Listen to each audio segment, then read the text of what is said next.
नमस्कार दोस्तों, गार्गी क्लासेस पर आपका स्वागत है। डेट आज की 27 अगस्त 2021 और देख लेते हैं इंडियन एक्सप्रेस के एडिटोरियल और आइडिया पेज से इंपॉर्टेंट आर्टिकल्स जो अभी हम डिस्कस करने वाले हैं इस वीडियो में। देखो, फर्स्ट आर्टिकल जो हम देखेंगे वो रहेगा कनेक्ट विद काबुल। इसको लास्ट में डिस्कस कर लेंगे। इसके अलावा हम बात करेंगे दूसरा जो आर्टिकल रहेगा, that will be an uneven burden. Oxfam से एसोसिएटेड ये इंडिविजुअल है अमिताभ कुंदू, तो इनके द्वारा लिखा हुआ ये आर्टिकल बताया जा रहा है कि जो कोविड है उसका कम्युनिटी के ऊपर इतना कोई बायस्ड रिस्पॉन्स नहीं था या फिर अटैक नहीं था, पर कोविड की वजह से जो इकोनॉमिक फॉल आउट हुआ है ना, इकोनॉमी की जो क्राइसिस आए हैं वो कहीं ना कहीं कम्युनिटी बायस के साथ में आए हैं। तो जानेंगे इस बात को। इसके अलावा हम बात करेंगे the long road to recovery. इस आर्टिकल में मदन सबनिवास जी बता रहे हैं कि कैसे हम अभी बहुत ज़्यादा जल्दबाजी कर रहे हैं कि इकोनॉमी रिकवरी की ट्रैक पे आ चुकी है, क्योंकि बहुत सारी चीज़ें ऐसी हैं जो फिक्स नहीं है, और फिक्स है तो केवल एक चीज़, वो है गवर्नमेंट अपनी तरफ से जो इन्वेस्टमेंट को पुश करने की कोशिश कर रही है। बाकी चीज़ें अभी भी बहुत ज़्यादा डाउट वाले एरिया में है। अभी भी बिल्कुल क्लियर नहीं कह सकते कि इकोनॉमी रिकवरी वाले ट्रेजेक्ट्री के ऊपर आ चुकी है, राइट। तो उस पॉइंट ऑफ व्यू से इस आर्टिकल को देखेंगे। तो चलिए देखते हैं, 3 आर्टिकल्स ही हमारे पास में, इनको डिटेल में। फर्स्ट आर्टिकल है एन अनइवन बर्डन। देखो, इस आर्टिकल में आप थोड़ा ध्यान रखें, इस आर्टिकल को यूज़ हम कर सकते हैं जैसे कोविड से रिलेटेड कोई क्वेश्चन आ गया और कोविड के क्या रेपरकशंस रहे या फिर कह सकते हो साइड इफ़ेक्ट्स रहे, कॉन्सिक्वेंसेस रहे, तो उनमें इकोनॉमिक कॉन्सिक्वेंसेस तो आपको लिखने हैं ही, ठीक है।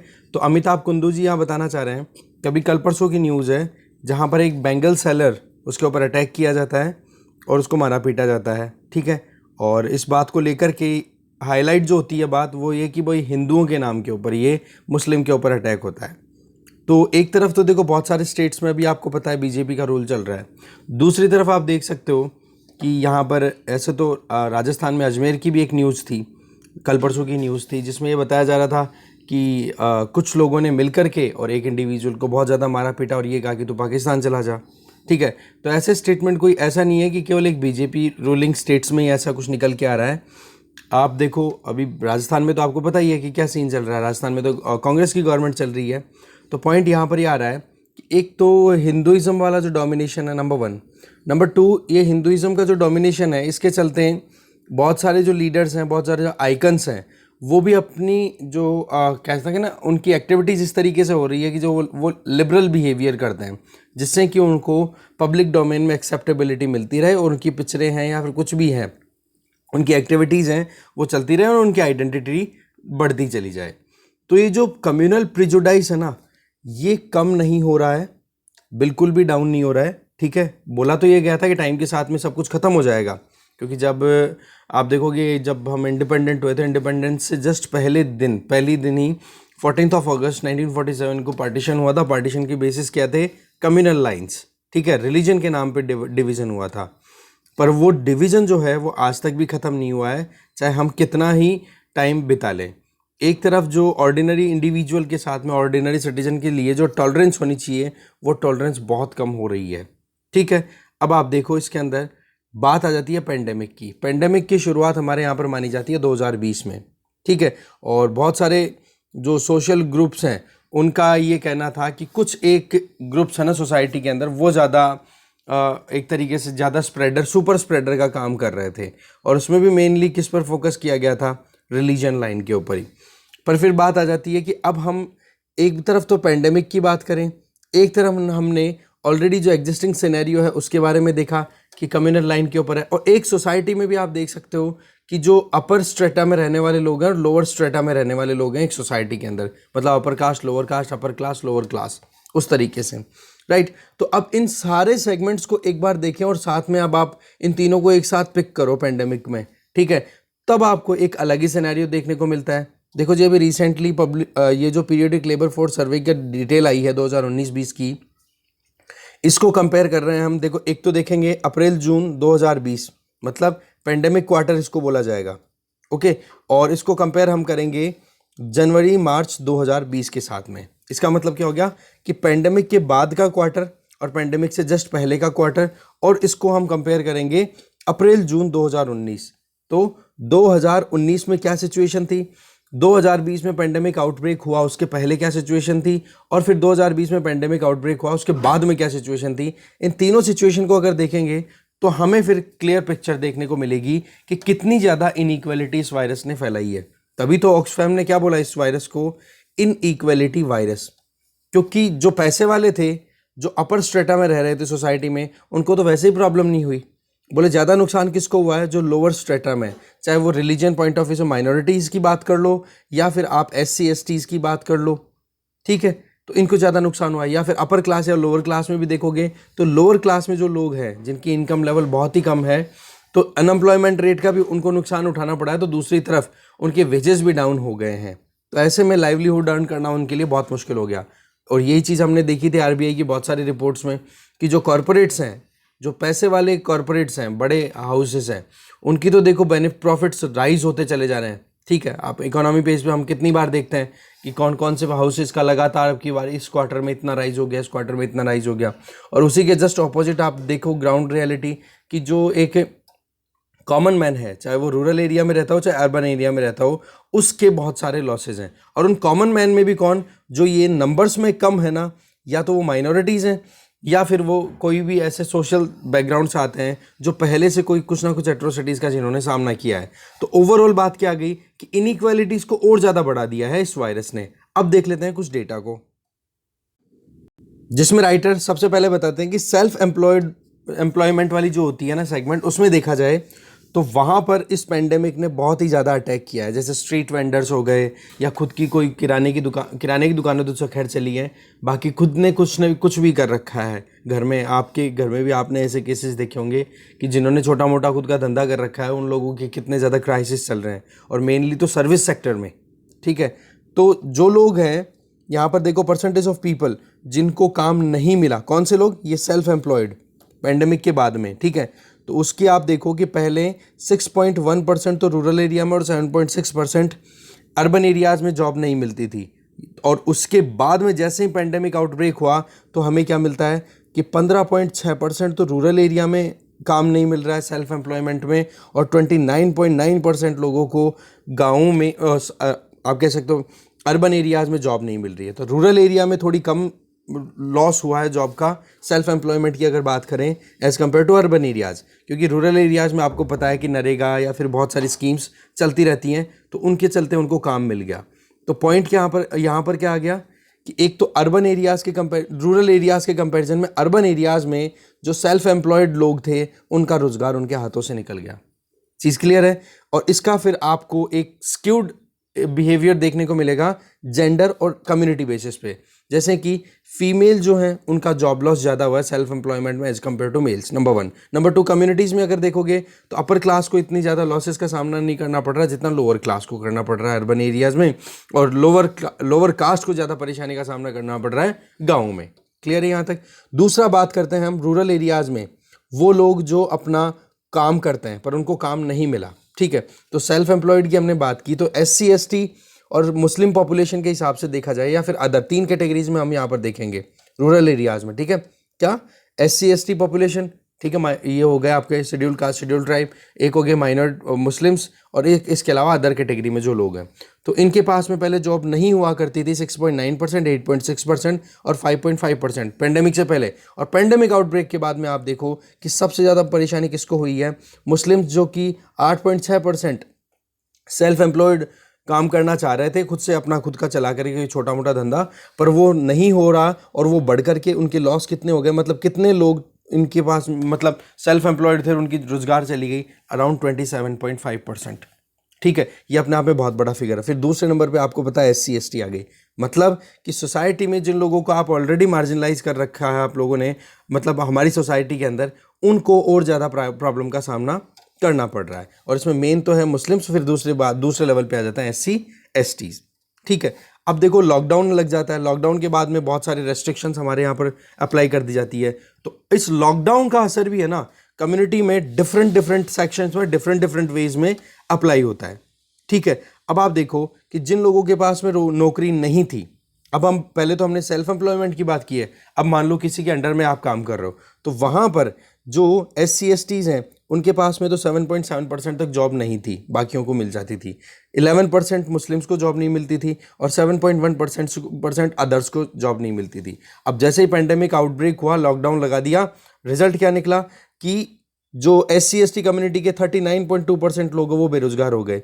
सिमिलरली 43.6% जो लोग रोजगार किया करते थे, वो लोग मुस्लिम्स जो रोजगार किया करते थे, अब उनके पास में जॉब नहीं रही। सिमिलरली 39.3% जो अदर कैटेगरी के लोग हैं उनके पास में जॉब नहीं रही। तो पॉइंट यहाँ पर क्या आ गया, फिर से मुस्लिम्स के पास में जॉब की कमी आ गई और दूसरे नंबर पे SC/ST के लोग जो हैं उनके पास में कमी आ गई है। तो अनएम्प्लॉयमेंट रेट है ना, ये बिल्कुल भी पीछे मुड़ के नहीं देख रही है। और इसमें ज़्यादा आप देख सकते हो कि जो विमेन है उनमें अनएम्प्लॉयमेंट रेट अराउंड 6.3% जो चल रही है, वो चल रही थी, वो बढ़कर के आप इस पीरियड में देखो 44% तक पहुंच गई है। मतलब अनएम्प्लॉयमेंट रेट का फिगर देखो।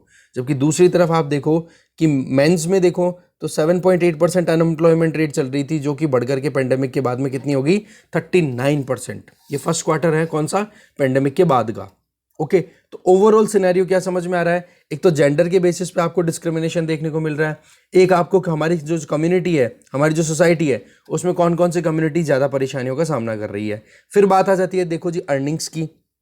रूरल एरिया में तो जो मंथली अर्निंग है वो देखो मोर और लेस इतनी ज़्यादा इफेक्ट नहीं हुई, पर अर्बन एरियाज़ में देखोगे वो बहुत ज़्यादा आपको लॉस में देखने को मिलेगी। अर्बन एरियाज़ में अराउंड 21% तक अर्निंग्स है वो डाउन हो चुकी है। अर्निंग डेफिसिट कितनी रही, 21%, जो कि अपने आप में बहुत बड़ा फिगर है। जबकि रूरल एरिया में तो क्या आपको पता ही है कि कुछ ना कुछ काम उनका चलता रहता है, बहुत सारी स्कीम्स चलती रहती हैं, तो ऐसे में अर्निंग की इतनी प्रॉब्लम आई नहीं गाँव के अंदर। ठीक है, अर्बन एरिया के अंदर जो अर्निंग थी वो बहुत ज़्यादा डाउन चली गई। ठीक है, अब यहाँ पर देखो गांव, यहाँ पर देख सकते हो आप कि पेंडेमिक क्वार्टर की अगर बात करें तो मैक्सिमम लॉस जो सफ़र हुआ है वो 27% हुआ है, वो SC/ST कम्युनिटी के द्वारा किया गया है अर्बन एरियाज़ में। ठीक है, फिर दूसरे पे आप मुस्लिम फिर और अदर्स की बात करो तो वो भी आ जाते हैं 20% के अराउंड। ठीक है, तो अर्बन एरियाज़ में जॉब लॉस या फिर जो वेजेस अर्न होने थे उनमें ज़्यादा परेशानी हुई है, जबकि इधर गाँव में भी कम नहीं हुई है, पर उसको फिर क्या थोड़ा सा रिकवर करने में थोड़ी सी सक्सेस मिली है। तो ओवरऑल बात क्या आ गई, रूरल अर्बन में भी गाँव के अंदर जो स्कीम चल रही थी गाँव वालों को थोड़ा सपोर्ट मिला है। शहरों के जो स्ट्रीट वेंडर्स थे या जो लोग भी काम किया करते थे छोटा मोटा प्राइवेट अपना, तो उनको बहुत ज़्यादा लॉसेस का सामना करना पड़ा है। तो ओवरऑल फिगर बार बार क्या शो करता है कि मुस्लिम्स की बात करो चाहे SC/ST पॉपुलेशन की बात करो, जॉब लॉस की बात करो चाहे अर्निंग की बात करो, तो कितना ज़्यादा लॉस इनको देखने को मिला है। तो ये चीज़ क्या है, इनइक्वालिटीज़ बढ़ा रही है। साथ में प्राइवेट सेक्टर के अंदर जो कॉर्पोरेट्स हैं उनके प्रॉफिट्स तो देखो कितने ज़्यादा बढ़ रहे हैं। एक तरफ तो स्टॉक मार्केट कितना राइज होता चला जा रहा है, सेंसेक्स की देखो वैल्यू 56,000 तक भी वो टच कर चुका है, और दूसरी तरफ हम अभी भी देख रहे हैं कि जिन लोगों के पास में रोज़गार होना चाहिए उन लोगों के पास में प्रॉपर रोज़गार नहीं है जो अपनी बेसिक नीड्स को भी फुलफिल कर सकें। ठीक है, और सोसाइटी में सबसे ज़्यादा आपको पता ही है कि कौन मार्जिनलाइज सेक्शन में आता है, कि जो बैकवर्ड सेक्शन है हमारी सोसाइटी का, डाउन ट्रोडन सेक्शन, और उसमें भी जो विमेन होती है वो मेनली बहुत ज़्यादा क्राइसिस का सामना करती हैं।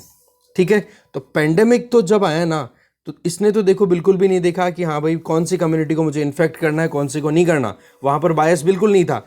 पर पेंडेमिक के बाद में जो इकोनॉमिक फॉल आउट होगा है ना, ये देखो ये जो कम्युनिटी बायस है ये बिल्कुल दिखा रहा है। गरीब और ज़्यादा परेशान हो रहा है, और जो ऑलरेडी आप कह सकते हो ना वेल ऑफ जो लोग हैं उनको इतनी ज़्यादा परेशानी नहीं हुई है। ठीक है, आगे चलते हैं। नेक्स्ट आर्टिकल है the long road to recovery. Article को लिखा है मदन सबनिवास ने। देखो हम बहुत सारे डेटाज को पढ़ रहे हैं अभी इन दिनों के अंदर कि GDP ग्रोथ एस्टिमेट जो है वो बताया जाता है अलग अलग। कभी गवर्नमेंट तो बोलती है 11%, RBI बोलता है 9.5%। केयर रेटिंग है वो ये कहती है कि 8.8 से 9% तक हमारी जो ग्रोथ है वो रहेगी। पर सवाल ये आ जाता है कि आप इतना कुछ कह रहे हो और इतना कुछ कहने के पीछे आप ये देखते हो कि अभी फ़िलहाल जो मार्केट में जो कुछ भी कॉरपोरेट प्रॉफिट है वो राइज हो रहा है, तो ऐसे में बहुत फ़ायदा है। तो क्या कॉरपोरेट पूरी की पूरी इंडियन इकोनॉमी की इमेज शो कर रहे हैं क्या?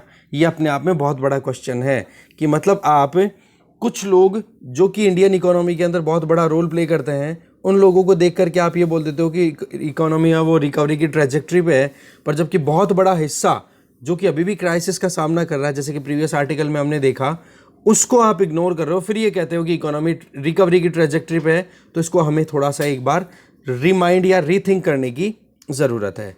तो राइटर सबसे पहले तो बोलते हैं कि हमें 3 चीज़ों को ध्यान में रखने की ज़रूरत है अगर हम इकोनॉमी की बात करें तो, कि हाँ जी हमारा 2021-22 में इकोनॉमी क्या ग्रोथ रेट रहने वाला है।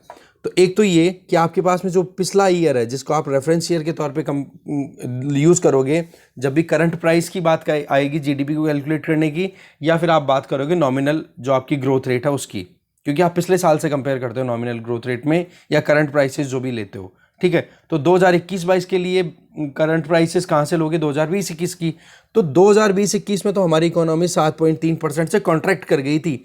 अब आप एक चीज़ बताओ कि आपने रेफरेंस ही -7.3 ले लिया और फिर आप बोलते हो कि जी हमारी इकोनॉमी जो है वो 11% से रिकवर कर रही है, तो आप एक चीज़ बताओ कि कितना आपने गैप देखा।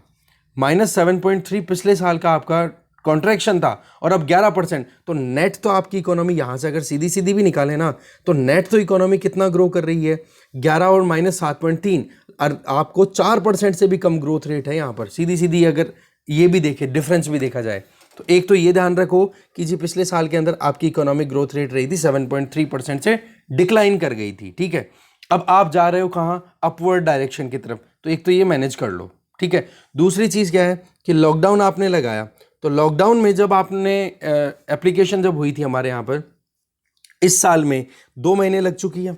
अब करंट सेकेंड वेव की बात कर रहे हैं हम, है ना, तो जून है उसने अच्छा परफॉर्म किया मई से, और जुलाई है उसने अच्छा परफॉर्म किया है जून से। क्यों जी, मई से अच्छा परफॉर्म क्यों किया जून ने, क्योंकि आपको पता है अप्रैल के लास्ट वाले वीक में आते आते तो वहाँ पर वेस्ट बंगाल में इलेक्शंस के कैंपेन चल ही रहे थे, फिर बाद में अचानक से फिर कैंपेन बंद कर दिए गए थे और फिर बोल दिया था कि अब लॉकडाउन लगेगा, क्योंकि सेकेंड वेव राइज होने लग गई थी, है ना, केसेज आने लग गए थे। तो फिर उसका असर हमें मई में पूरा देखने को मिला था, और रिजल्ट ये रहा था कि मई में इकोनॉमी कॉन्ट्रैक्ट कर गई। कॉन्ट्रैक्ट का मतलब बहुत बुरी परफॉर्म करती हुई दिखाई दी थी। वो बात ठीक है कि अब की बार लॉकडाउन इतने ज़्यादा स्ट्रिंजेंट नहीं थे कि जी पूरा लॉकडाउन नेशन वाइड लॉकडाउन ही लगा दिया। अब की बार लोकलाइज्ड लॉकडाउन थे, स्टेट गवर्नमेंट्स ने अपने हिसाब से लॉकडाउन अप्लाई किए थे। तो ऐसे में क्या हो गया कि मई में जो परफॉर्मेंस है उससे अच्छी परफॉर्मेंस तो आपको जून में मिली, और जून से अच्छी परफॉर्मेंस जुलाई में मिली, क्योंकि अब इकोनॉमिक एक्टिविटीज थोड़ी थोड़ी बढ़ती हुई दिखाई दे रही है, और हो सकता है कि जुलाई से अच्छी परफॉर्मेंस आपको अगस्त में मिले। पर हमारे पास अभी अगस्त तो चल रहा है, अब आपको पता ही है कि डेटा थोड़े टाइम के बाद में आता है। तो यहां पर जो इंटरप्रिटेशन आप लगा रहे हो ना वो मंथ बाई मंथ लगा रहे हो, तो इसका मतलब क्या आपकी ग्रोथ एंश्योर हो रही है, क्योंकि अगर हमें वाकई में सही डेटा चाहिए तो वो क्यूमुलेटिव होना चाहिए। पूरे साल का जब आएगा तब पता पड़ेगा कि हमारी इकोनॉमी कितना ग्रो कर गई कितना नहीं कर गई। ठीक है, मान लो एक महीने में आपने 100 रुपए कमाए और दूसरे महीने में आपने कुछ नहीं कमाया, तो एवरेज निकलेगा तो पता पड़ेगा ना कि हाँ जी हमने 50 रुपए कमाए थे।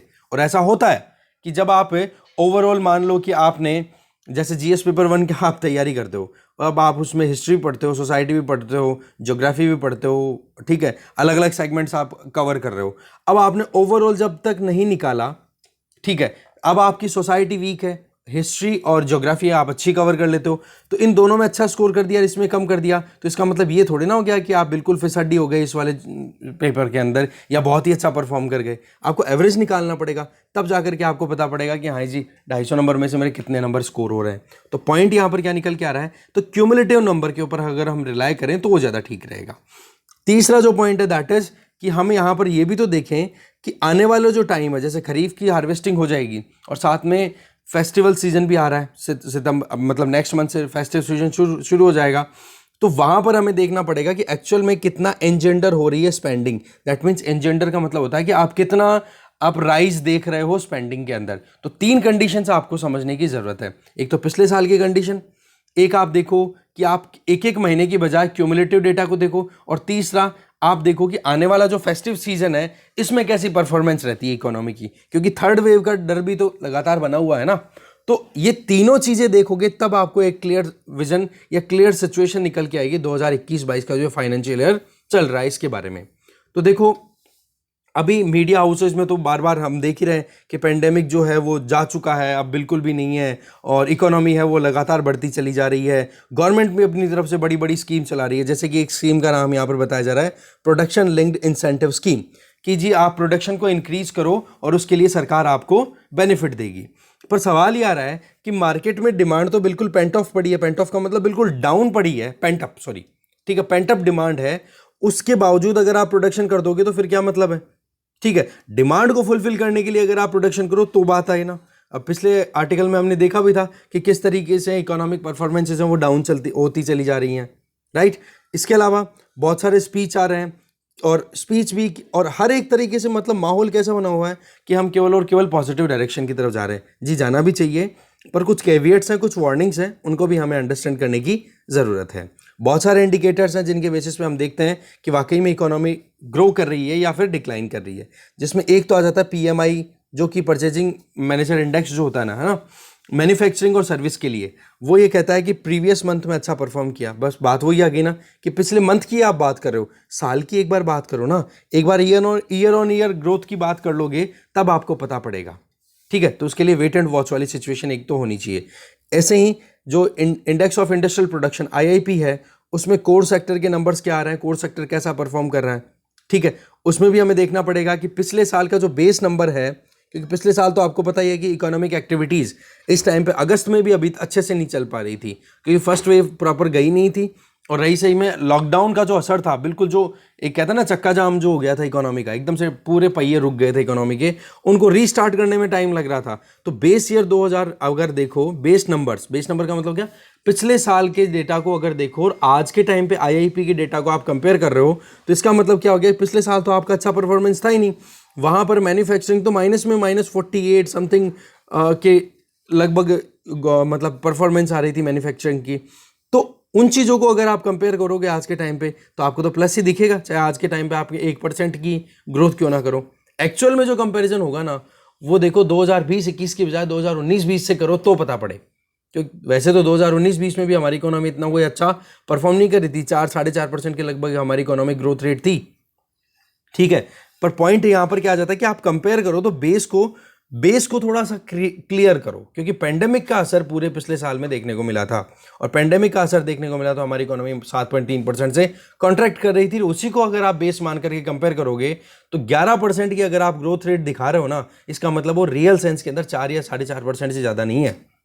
ठीक है, एक्सपोर्ट को हम मानते हैं कि ये जी हमारी इकोनॉमी का एक ड्राइवर है, पर यहाँ पर प्रॉब्लम ये है कि एक्सपोर्ट तो 17% से डिक्लाइन कर गया।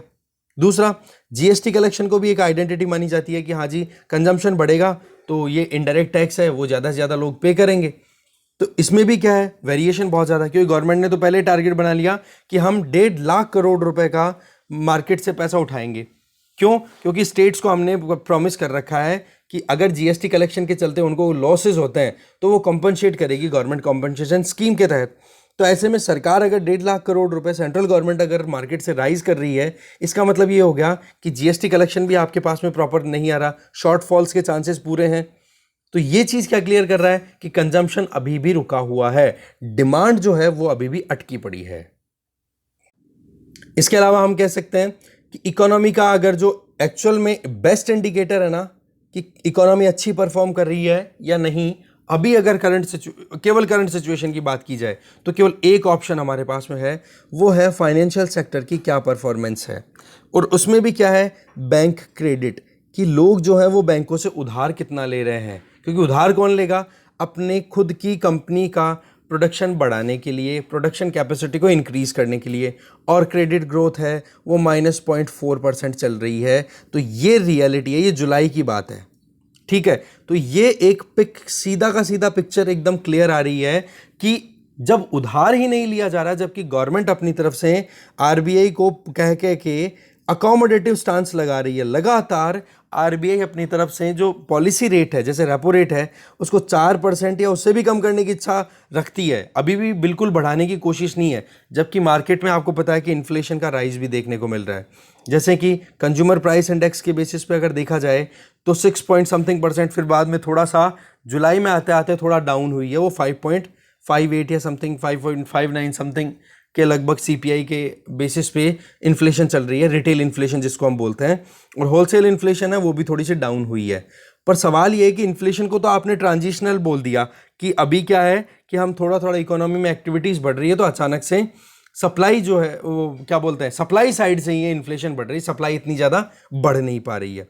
पर सवाल यहाँ पर ये हो जाता है कि जी आप सप्लाई साइड की बात कर रहे हो, तो सप्लाई को तो आप इंश्योर करने के लिए आप प्रोडक्शन इंक्रीज करोगे, पर यहाँ पर लोन तो कम लिया जा रहा है।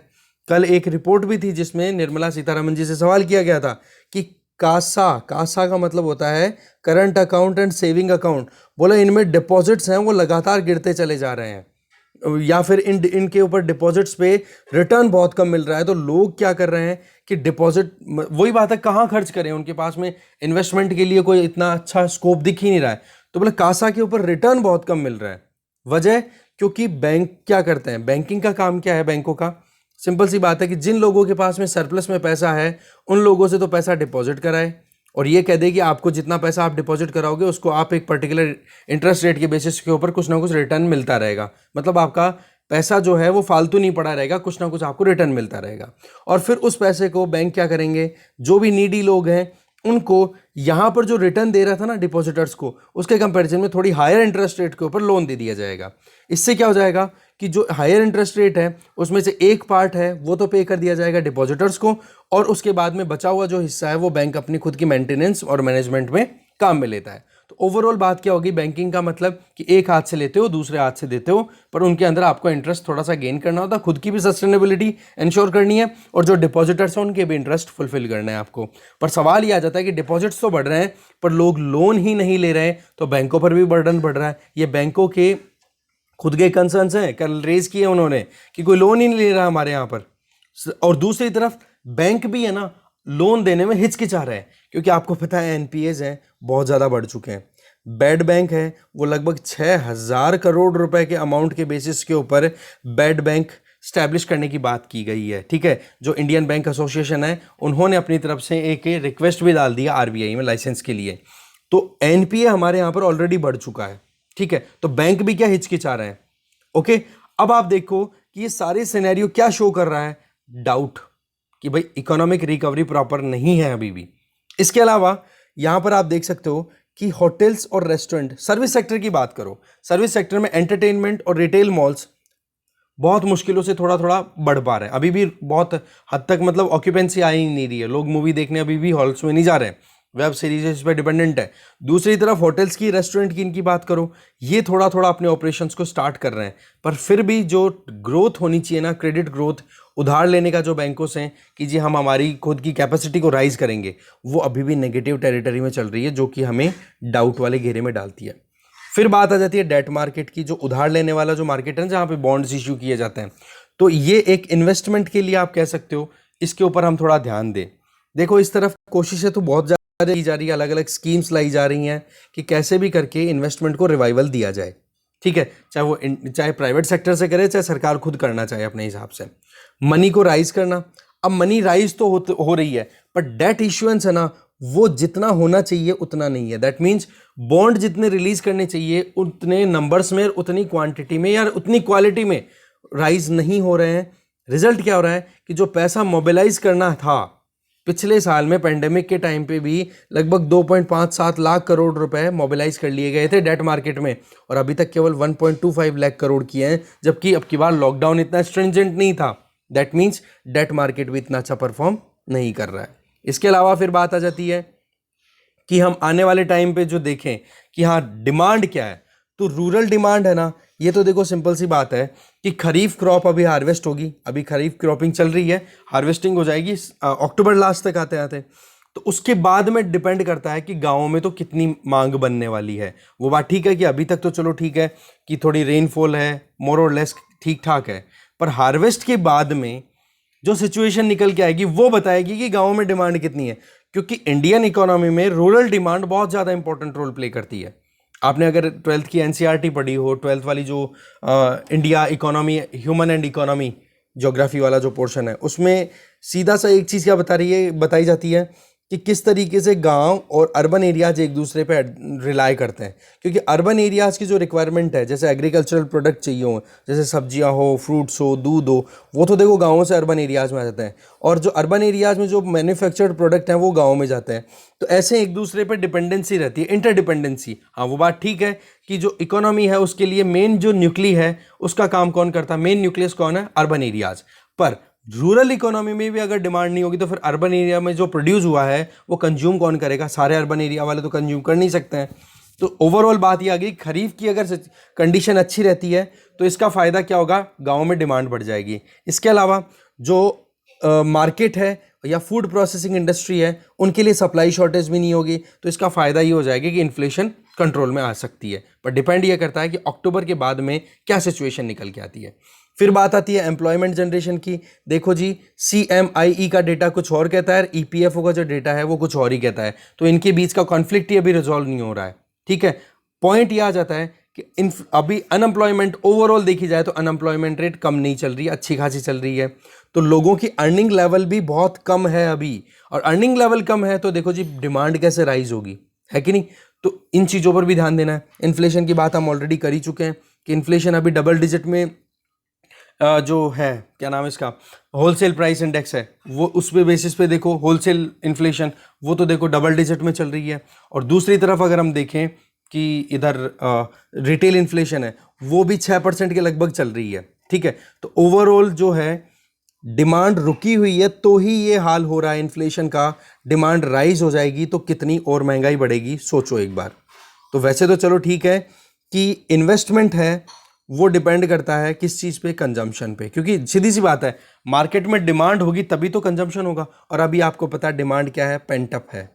ये चीज़ मैं पहले बता चुका हूँ, मार्केट में डिमांड बहुत कम है, और अभी जो करंट इन्फ्लेशन है वो सप्लाई साइड कंस्ट्रेंट की वजह से है, सप्लाई में डिस्ट्रप्शन की वजह से, सप्लाई प्रॉपर नहीं हो रही, इसलिए महंगाई का थोड़ा सा माहौल बना हुआ है। पर अगर एक बार डिमांड बढ़ गई तो ही तो फिर लोग मार्केट से उधार लेंगे, बैंकों से क्रेडिट लेंगे, फिर अपनी इन्वेस्टमेंट को बढ़ा करके फिर प्रोडक्शन करेंगे। पर जब कंजम्पशन ही अपना लो चल रहा है, और इसके पीछे वजह क्या है, लोगों के हाथों में पैसा नहीं है। तो देखो वैसे तो गवर्नमेंट अपनी तरफ से पूरी कोशिश कर रही है कि कैसे भी करके कैपिटल एक्सपेंडिचर करें। जैसे अभी लेटेस्ट हमने देखा क्या था, नेशनल मोनेटाइजेशन पाइपलाइन, उसमें 6,000 करोड़ रुपए तक का एसेट्स को मोनेटाइज किया जाएगा डिफरेंट सेक्टर्स में। इसके अलावा नेशनल इंफ्रास्ट्रक्चर पाइपलाइन, जिसमें 100 लाख करोड़ रुपए तक का जो अमाउंट है वो ओवरऑल इंफ्रास्ट्रक्चर के ऊपर खर्च करना है, इन्वेस्ट करना है। इससे क्या होगा कि इंफ्रास्ट्रक्चर में इन्वेस्टमेंट होगा तो एक बार मार्केट में पैसा घूमेगा, और उससे फिर बाद में लोगों को रोजगार मिलेगा, तो डिमांड अपने आप बनती चली जाएगी। तो ओवरऑल बात क्या आ गई कि देखो इन्वेस्टमेंट इंक्रीज होना चाहिए, इन्वेस्टमेंट के लिए पहले कंजम्पशन इंक्रीज हो, दोनों चीज़ें हैंड इन हैंड चले तो ठीक रहेगा। इसके अलावा प्राइवेट सेक्टर को भी हमें बूस्ट करने की ज़रूरत है। पर वही बात है कि बैंक बहुत ज़्यादा हेजिटेट कर रहे हैं क्योंकि एनपीए बहुत बढ़ गया, तो ये भी अपने आप में बहुत मुश्किल रास्ता बना रहा है। तो देखो लंबी रोड है, टाइम लगेगा, जल्दबाजी में हम ये नहीं कह सकते कि इकोनॉमी अभी आ गई पूरी प्रॉपर ट्रैक के ऊपर, टाइम लगेगा। आगे चलते हैं। लास्ट आर्टिकल है अफगानिस्तान में जो तालिबान का टेक ओवर हुआ उससे। देखो कल ऑल पार्टी मीटिंग हुई थी अफगानिस्तान के मुद्दे को लेकर के, तो उसमें इंडिया की जो गवर्नमेंट है, नरेंद्र मोदी सरकार के द्वारा ये स्टेटमेंट दिए गए कि हम वेट एंड वॉच वाली सिचुएशन में लगे हुए हैं। पर यहाँ पर वेट एंड वॉच के चलते कहीं ज़्यादा लेट ना हो जाए, एक तो ये पॉइंट आ रहा है। दूसरी चीज़, इंडिया अभी फोकस मेनली कर रहा है इवैक्यूएशन पे, और इवैक्यूएशन का मतलब कि वहाँ से सेफली निकाला जा सके। किसको? इंडिया मेन फोकस कर रहा है इंडियन लोगों पे, ठीक है, कि जो इंडिया के खुद के लोग हैं या फिर अफगानिस्तान की जो माइनॉरिटीज़ हैं उनको निकाल के लाने के लिए, ठीक है। अब आप देखो कि होम मिनिस्ट्री थोड़ा एक कदम आगे बढ़ गई और उन्होंने ई वीज़ा जो इमरजेंसी एक्स मिस्क करके वीज़ा फैसिलिटी इलेक्ट्रॉनिकली अवेल कराई है। बोले इस पे आपको अप्लाई करना पड़ेगा, और फिर आपको पता है कि ministry of home affairs scrutinise करेगी एक एक इंडिविजुअल को कि किसको इंडिया में आने की एंट्री अलाउ है और किसको नहीं है। इसके पीछे वजह है सिक्योरिटी थ्रेट, मेन तो टेररिज्म, कि तालिबान के बंदे भी तो आ सकते हैं ना इंडिया में इस तरीके से, कोई भी चोरी छुपके से। ओके, तो ऐसे में इंडिया अपनी तरफ से बहुत सोच समझ करके आगे बढ़ रहा है टेररिज्म की बात को या हमारे सिक्योरिटी इश्यूज़ को लेकर के। पर सवाल यह आ जाता है कि ई वीज़ा के लिए आपने अप्रूवल देने की बात की है, क्योंकि प्रीवियस जितने भी वीज़ाज थे उनको आपने कैंसिल कर दिया। पर जिन लोगों के पास में इंटरनेट नहीं है या फिर स्मार्टफोन्स नहीं है या किसी भी वजह से वो अगर अनेबल हैं अपने ई वीज़ा को अप्लाई करने के लिए, उन लोगों के साथ तो ज़्यादती हो रही है कि नहीं। एक तो ये कंसर्न राइज किया जा रहा है। दूसरा, इवैक्यूएशन की बात पे इंडिया ज़्यादा फोकस कर रहा है किस पे? अपने खुद के लोगों के ऊपर, जबकि यूएस की बात करो, यूके की बात करो, ये उन लोगों को भी लेके जा रहे हैं जिन लोगों ने अमेरिका की या फिर यूके की फोर्सेस की हेल्प की थी। मतलब उन अफगान्स को भी वहाँ से उठाया जा रहा है और उनकी जान बचाई जा रही है जिन लोगों ने अफगानिस्तान में यूएसए की मिलिट्री की हेल्प की और जो नेटो के ट्रूप्स थे उनकी हेल्प की। ओके, जबकि इंडिया क्या कर रहा है कि हमारी जो एम्बेसी, हमारे जो वहाँ पर जो भी हेल्प करने के लिए अफगानिस्तान के जो लोकल्स थे उन लोगों को हम हेल्प नहीं कर रहे हैं। तो ये चीज़ देखो गलत है, इन चीज़ों पे हमें थोड़ा ध्यान रखने की ज़रूरत है।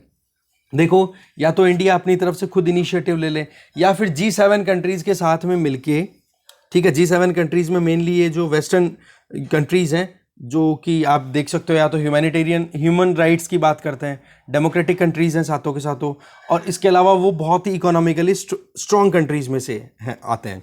तो उनके साथ में हम नेगोशिएट कर सकते हैं कि कैसे हम फॉरेनर्स जो फंसे पड़े हैं वहाँ पे और अफगान्स के लिए हम हेल्प कर सकते हैं, राइट। तो G7 के साथ में एंगेजमेंट हो सकती है।